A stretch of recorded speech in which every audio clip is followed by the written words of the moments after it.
आमच्या सांस्कृतिक महामाता माता यशोधरा,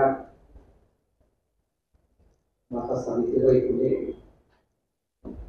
आणि माता रमाई,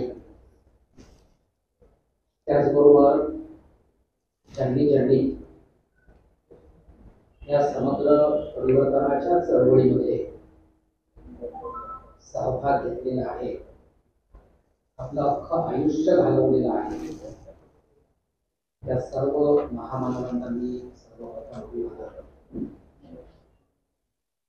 आज या ठिकाणी रमाई फाउंडेशन, सम्यक बुद्ध विहार आणि नालंदा अकॅडमी यांच्या संयुक्त विद्यमाने माता रमाई यांच्या जयंतीचा कार्यक्रम या ठिकाणी होतो आहे. त्या जयंती कार्यक्रमाच्या अध्यक्षा आणि आपल्या आंबेडकरी आणि एकूणच बहुजन चळवळीच्या मार्गदर्शिका आमच्या छायाताई कोटाकडे, सोबतच फुले शाहू आंबेडकरांच्या विचाराशी निष्ठा ठेवून सातत्याने जे कार्य करत आहेत ते आपले सर्वांचे बंधू अभ्युदयजी मेघे, त्या नालंदा अकॅडमीचे संचालक जे अनुप कुमार यांच्या कार्याला सतत सातत्याने साथ देत आहेत, ते निलेश कुमारजी, या ठिकाणी उपस्थित असलेले सर्व ओळखीचे चेहरे आहेत, जवळपास आमचे मार्गदर्शक आहेत, सर्व रमाई फाउंडेशनचे सगळे सदस्य आहेत. आमचे फक्त हाडके काकांचं एक नाव घेतो प्रातिनिधिक स्वरूपात, ते तर आमचे वरिष्ठ मार्गदर्शक आहेत, ज्येष्ठ मार्गदर्शक आहेत. आपण या ठिकाणी उपस्थित असलेले अभ्युदय सर म्हणजे ओपनिंगला येणं हे प्रत्येकाला आवडण्याची गोष्ट आहे. ओपनिंगसाठी कंपल्सरी गोष्ट, मला ओपनिंगला उतरवलं ही तर एकच माझ्यासाठी चांगली मोठी गोष्ट आहे, म्हणून मी तो चान्स घेतला. का म्हणजे आज रमाई जयंतीच्या निमित्तानं आपण या ठिकाणी एक माता रमाईची जयंती साजरी करण्यासाठी आलो. नालंदा अकॅडमी, सम्यक बुद्ध विहार आणि रमाई फाउंडेशन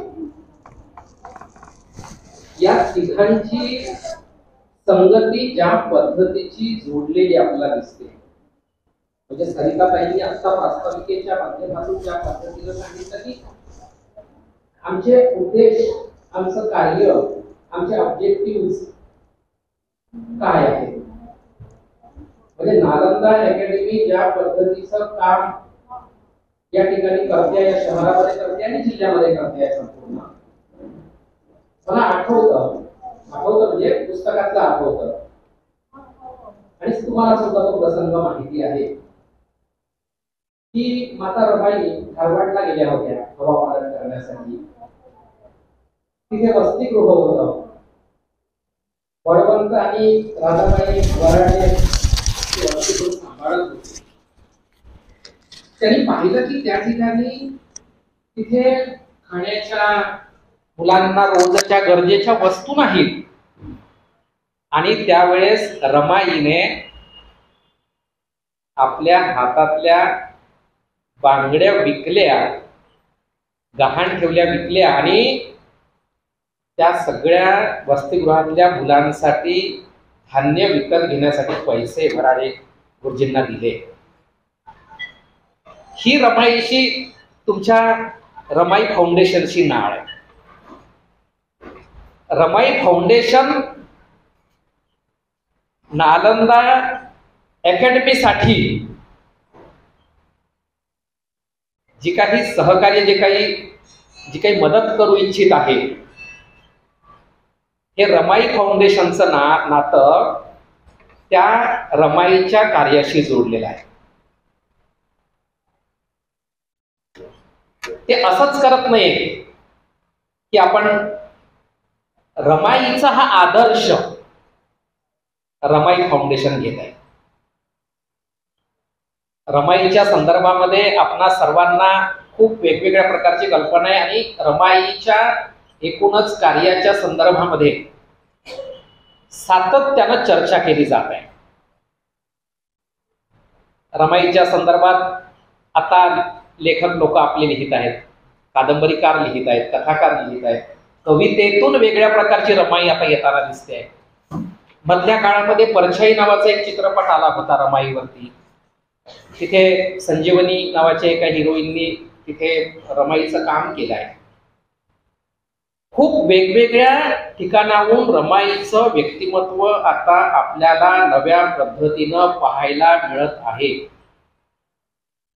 सुरुवातीच्या कालखंडामध्ये रमाईच्या संदर्भामध्ये तिच्या एकूणच व्यक्तिमत्वाच्या संदर्भामध्ये जे काही आपण विचार करत होतो, आता रमाईच्या व्यक्तिमत्वाला विविध प्रकारचे आता पैलू पडलेले आहेत आणि ते पुढे पुढे अशा प्रकारचे पैलू पडत जात आहेत.